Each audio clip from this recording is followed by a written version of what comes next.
On to this now. An ANC councillor in Mpumalanga has been arrested for selling fraudulent permits to informal business owners. And it's not the first time he's done it. The councillor was first arrested on Thursday and released on a warning.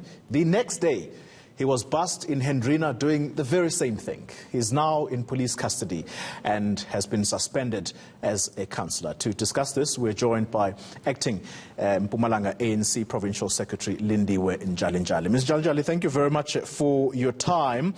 So, as you've heard in that intro, it's not the first time that this person has done this. In fact, his name is Masina. Why hasn't the party taken the drastic step of expelling this member from the party? Thank you very much, and good morning to yourself and the viewers at home. Let me say we learned with disappointment with the Speaker and the regional office of the ANC in Kangala that Councillor Musa was known as Chepi Masina, was arrested and released, but later, as you are saying, he was caught again. We could not act swiftly enough because, remember, we've got a lockdown. There are no meeting sittings, one. Two, we should have had proof in our possession to say, this is what he has done. And as we were investigating and following it up, he was arrested because he was caught again, continuing issuing of those permits to foreign national spaza shops, and at a cost, because in our possession we've got affidavits from those business owners that they have been paying about 1,000 rand, some of them 300 rand, to say thank you to him because he has issued them.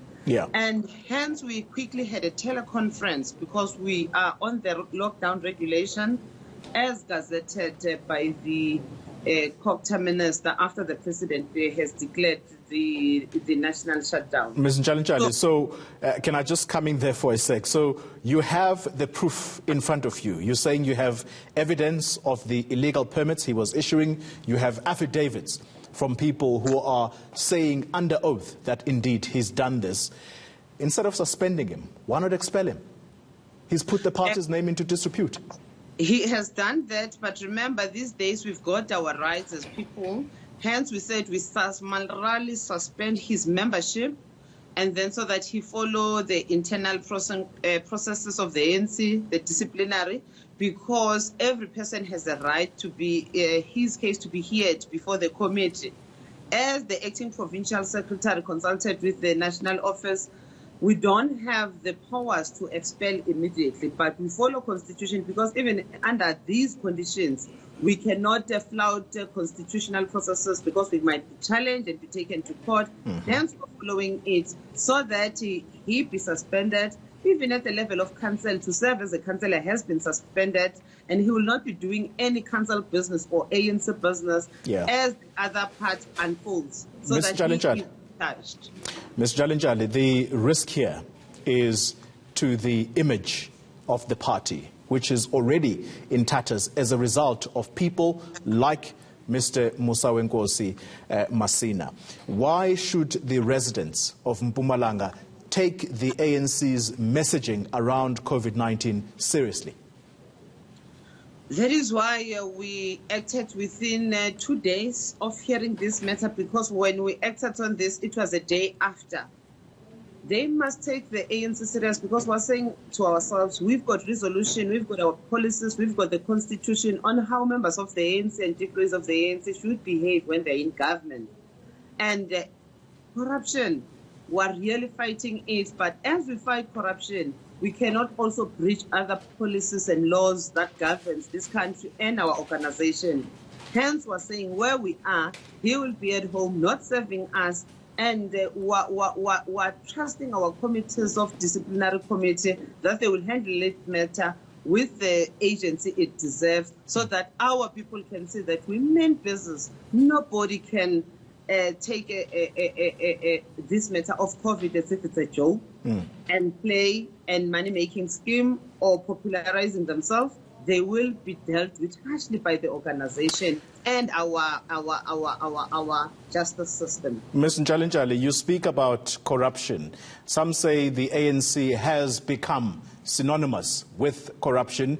Mr. Masina is not the first government official during this period to be found to have done wrong or broken the lockdown regulations. We have the minister just last week of communications who's now sitting at home.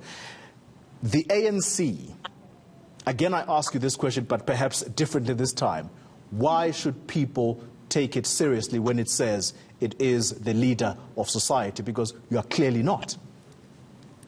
Remember that all leaders of the ANC are individuals that are elected, and it's for the first time that we experience such a national lockdown where a state of emergency has been declared.